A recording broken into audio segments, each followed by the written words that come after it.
कि सुने हमर यादवा नहीं बनाई रगदावा अजहिया हम जगीबो सना का होई अरे आके गिरमी गोरा एकदम बिरहिया बात वही बिरहिया बात तोरा चलते हो जे जमाना जहानाबाद मोड़ा तोरा चलते हो जे जमाना जहानाबाद मोड़ा तोरा चलते हो जे जमाना जहानाबाद अनुपमा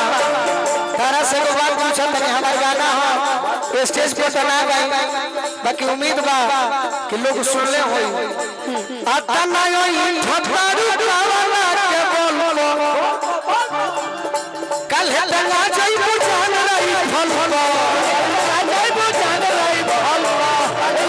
जाई बुझान रही फलवा काहे की एरिया ले होई ललका रे हाय हाय हम को हली लो भर के घर हमर करे लाया रे अरे नहीं लव हमार हवे से रे बिहारे तो करे का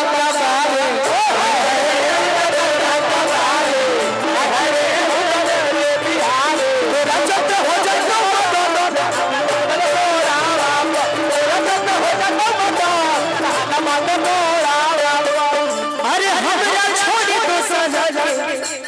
देवी जब दिल अच्छा ना समय को लड़ाई कोई हमनी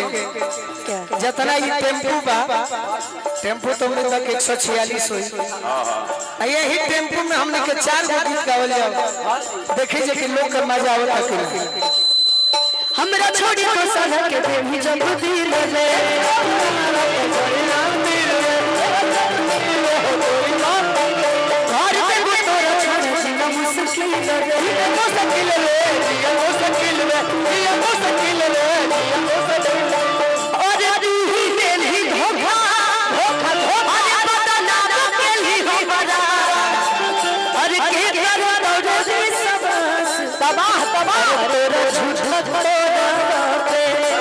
तोरा चलते हो तेरा मगर पता ना के मोड़ चलते हो तेरा मगर पता ना मोड़ा तोरा चलते हो तेरा मगर जहानाबाद मोड़ा एगो गाना हम बोले रहनी कौन हालांकि रीदो में ना होला कि जब कहले बारे तो काम हो रहा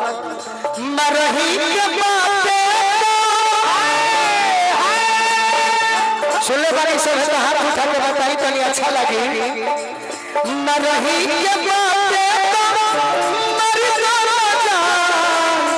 से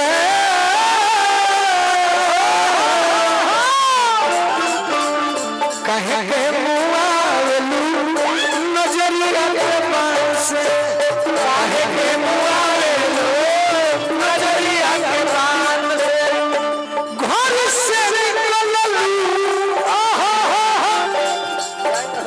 सजी सवार के निकललू जा सजी सवार के राजी बनवल बड़े सच हो सपार के हो सपार के हो सच हो सपार के अपना बोलू बोलू ईमान के कहे के मुआवलू जरिया के से कहे के मुआवलू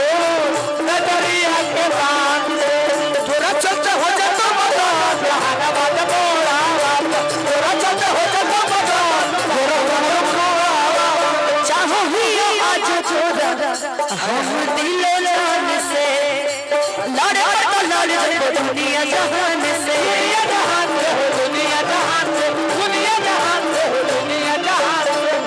कि चाहो ही आज छोड़ा अरे हम दिलो जान से अरे लड़ जइबो अरे दुनिया जहान से ही अमन याल मेला हमर तोड़ा भरोसा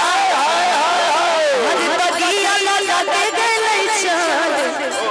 अरे नहीं आके तोरा में तोरा खातिर हो जाता मजा आहार के मोड़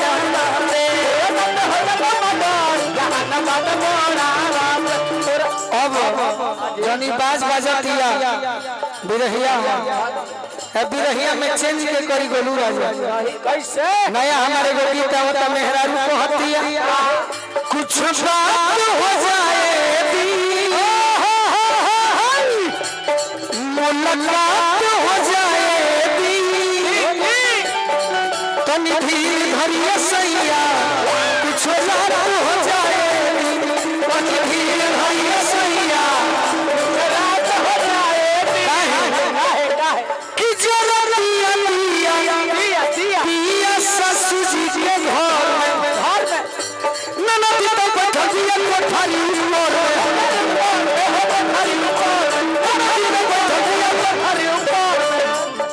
बरसात हो जाए